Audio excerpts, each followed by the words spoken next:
Bismillahirrahmanirrahim. Alhamdulillahi rabbil alamin. Wassalatu wassalamu ala ashrafil anbiya'i wal mursalin Sayyidina wa maulana Muhammadin wa ala alihi wa sahbihi ajma'in. Rabbi israh li sadri wa yassir li amri wahlul 'uqdatam min lisani yafqahu qawli. Rabbi ighfirli wa li walidayya warhamhuma kama rabbayani shaghira. Assalamualaikum warahmatullahi wabarakatuh.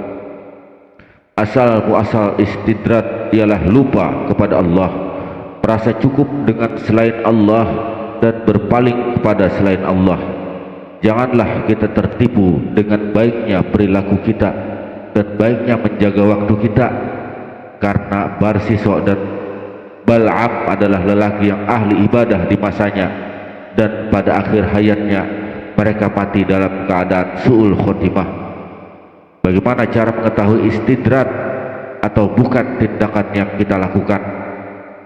Janganlah tertipu berteman dengan orang-orang soleh bila di hatimu tidak tertanam rasa hormat kepada mereka. Andaikan pertemanan memberi manfaat tanpa adanya rasa hormat, maka istri Nabi Nuh dan Nabi Lut tidak akan celaka dan tidak akan membangkang kepada suaminya. Terkadang Allah menghiasi musuh-musuhnya dengan hiasan para kekasihnya, sehingga mereka tertipu dengan bersihnya waktu yang digunakan dalam kebaikan, dan mereka mengira bahwa mereka termasuk para kekasih Allah. Mereka tidak sadar bahwa ia masuk dalam jebakan istidrat. Allah menghiasi mereka dengan kemuliaan, pangkat dan kedudukan.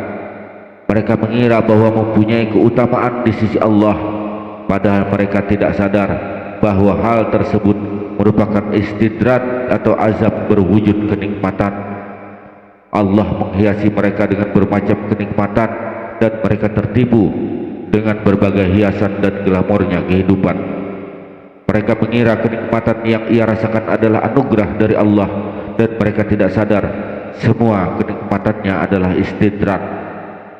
Istidrat bisa menimpa semua kalangan, baik orang awam, ahli ilmu, ahli ibadah, dan lain sebagainya. Cara mengetahui istidrat atau bukan tindakan kita itu bisa merujuk pada pandangan Imam Ar-Rifai dalam kitab Halatu Ahli Al-Hakikati Ma'allahi Ta'ala. Istidratnya ahli maksiat berupa kecondongan untuk berbuat maksiat dan terus-menerus berpaling menjauh dari Allah.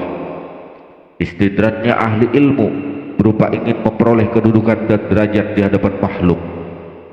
Istidratnya ahli ijtihad, ahli hukum fikih berupa gemar memperbanyak ibadah zahir dan ujub dengan ibadahnya tersebut. Istidratnya ahli suluk, murid saat senang memperlihatkan kelebihan dan kekeramatan yang diberikan oleh Allah, dan senangnya mereka terhadap kekeramatan itu.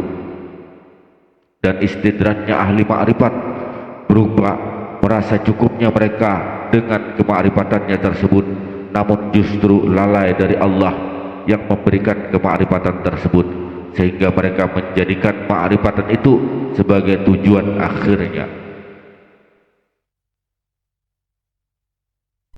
Ibnu Athaillah berkata, sholat bisa menjadi sarana untuk membersihkan hati bagi seorang muslim. Sholat adalah merupakan suatu ibadah yang diperintahkan Allah Subhanahu wa Ta'ala kepada Nabi Muhammad sallallahu alaihi wasallam dan umat Islam. Sholat sendiri memiliki banyak manfaatnya.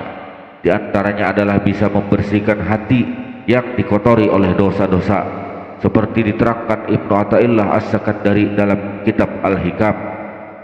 Dalam syarah Al-Hikam, Syekh Abdullah Asy-Syarqawi menjelaskan bahwa sholat sesungguhnya ialah menjadi pembersih hati dari pengaruh dan kotoran duniawi dan dosa, serta sifat-sifat lain yang menjauhkan pelakunya dari pandangan kepada Tuhan yang Maha Perkasa.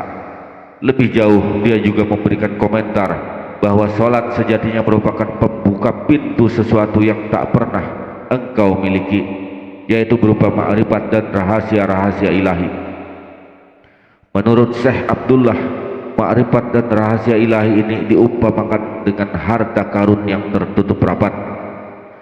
Jika hati sudah dibersihkan, tutupnya akan diangkat sehingga dia bisa melihat rahasia-rahasia gaib yang tidak bisa dilihatnya. Kata Syekh Abdullah, dikutip dalam syarah kitab Al-Hikam terbitan. Dalam kitab Al-Hikam, Ibnu Athaillah juga mengungkapkan bahwa sholat adalah tempat munajat dan kerinduan.